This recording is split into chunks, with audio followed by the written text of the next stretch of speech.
Behind me is one of the few stretches of the Teviot stream that can be still seen above ground, the rest of it having been culverted underground many years ago. One of the few stretches which is still visible is this piece behind me over at East Worthing. In fact, this area, overgrown with trees, gives us quite a good impression of how northern Worthing would have looked 200 years ago. On the oldest maps, it's often referred to as little more than a foul-smelling ditch, as all the sewage of the village went straight into it. The name Teviot was actually first given to common land through which the stream flowed. You don't have to be an expert on local history or the architecture of buildings to realise that the building behind me isn't old. In fact, it was put up in 1998. What is of interest though is that before its construction, an archaeological dig took place on this site, and amongst the shards of pottery and other fragments that were discovered was a ditch, a boundary ditch that had been dug and redug over hundreds of years, from the Bronze Age at about 3,000 years ago right up until the late medieval period.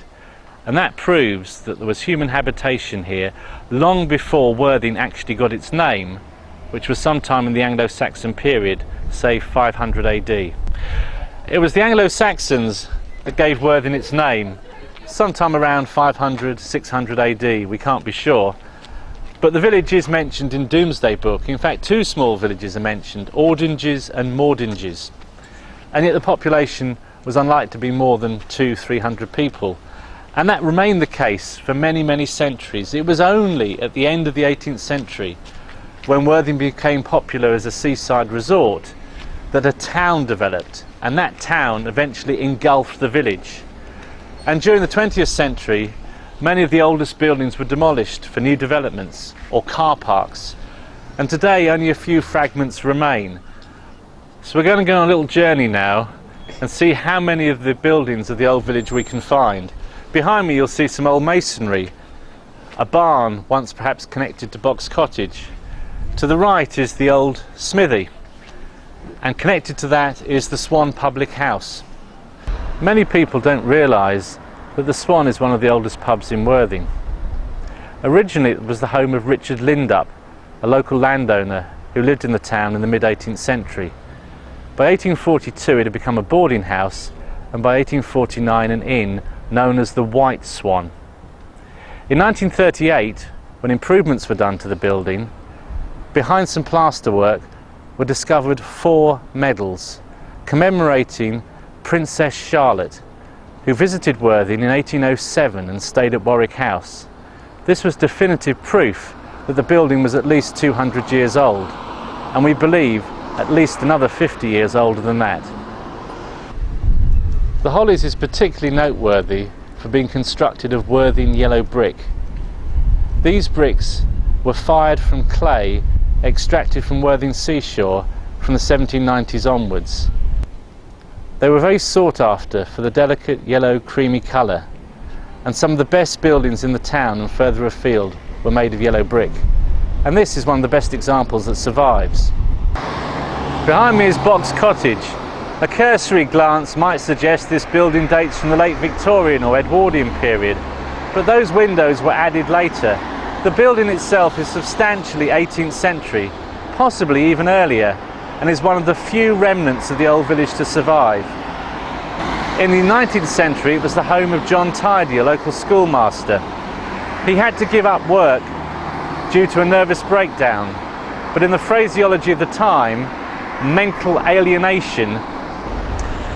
The Jack Horner pub was originally known as the Anchor, and it's known that it was one of the original public houses of Worthing village. In the early 19th century, the landlord here was a Mr. Marley, and it was said that he made money by taking in vagrants and tramps, much to the displeasure of the local authorities.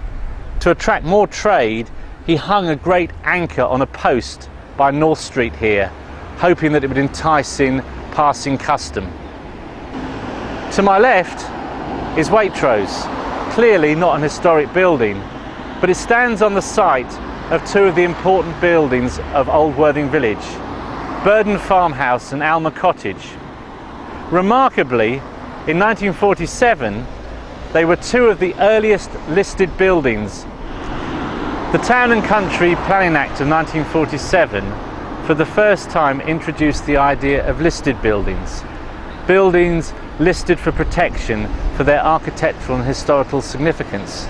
Two of the earliest listed buildings in Worthing were Alma Cottage and Burden Farmhouse.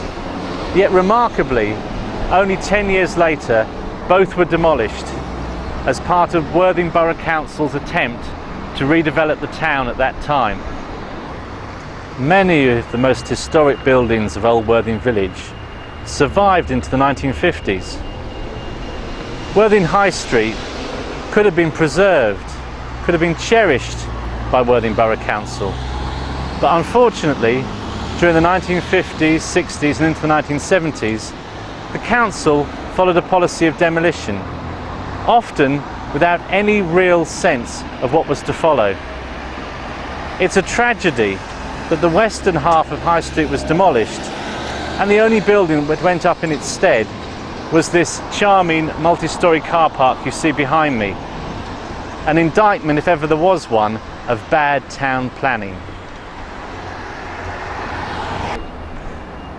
The bow-fronted building behind me, today known as Fancy Coffee, is still remembered by many people in Worthing as the Toby Jug, and it could be the oldest surviving building of Old Worthing Village, possibly dating back to as early as 1690, when it may have been the home of the brewer Thomas King. Later it was a baker's shop. In fact, throughout its long history, it seems to have provided drink and victuals for the people of Worthing. To its north are two other properties, not as old, but certainly dating back to the 18th century. It's known in 1789 they were both owned by the blacksmith William Payne. The occupants were Edward Hyde the miller and William Taylor, who was a coachman on the Worthing stagecoach, the Accommodation, that plied the route between Worthing and London on a weekly basis. This small collection of buildings is all that's left today to remind us of what this whole street once looked like within living memory. And it's certainly a tragedy that so much has been lost and so little gained.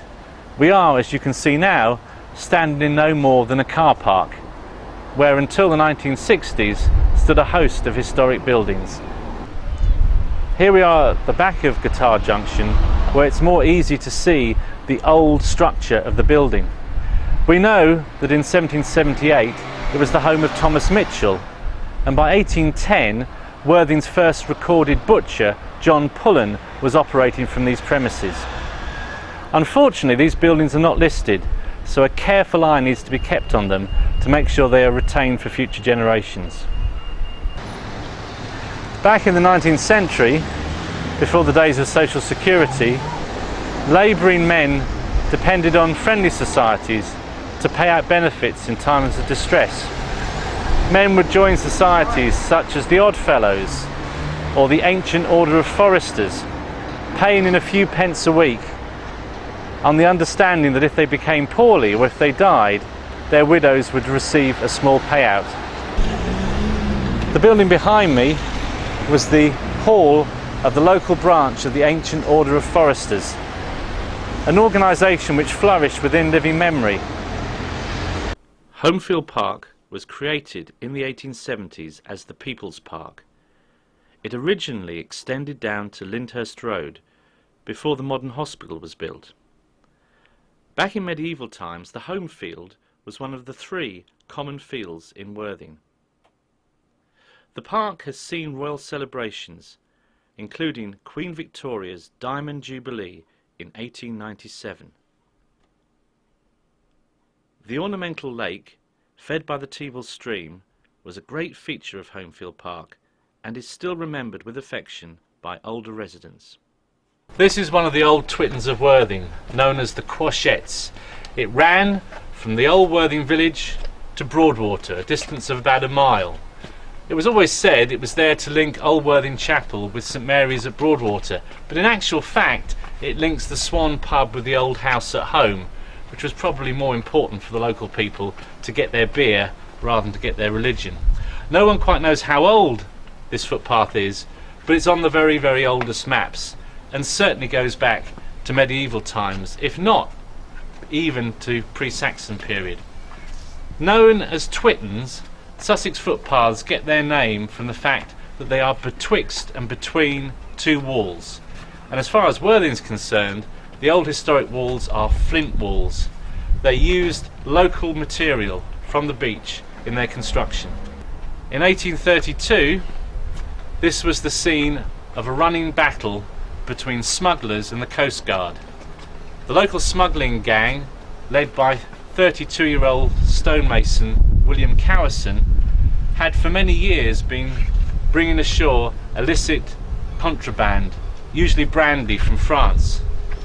It was an important part of the local economy when unemployment was high and wages were low. But on the night of the 22nd of February, the smugglers were ambushed by the Coast Guards led by Lieutenant Henderson. And the conflict would lead to the death of Cowison himself, regarded by many local people as a hero, but by the authorities as a criminal and gangster. And in those days, there was a bridge over the stream with a large gate on it, and this gate was padlocked at night by orders of the Worthing Town Commissioners to keep out beggars and vagabonds and men with performing bears and all sorts of undesirable folk.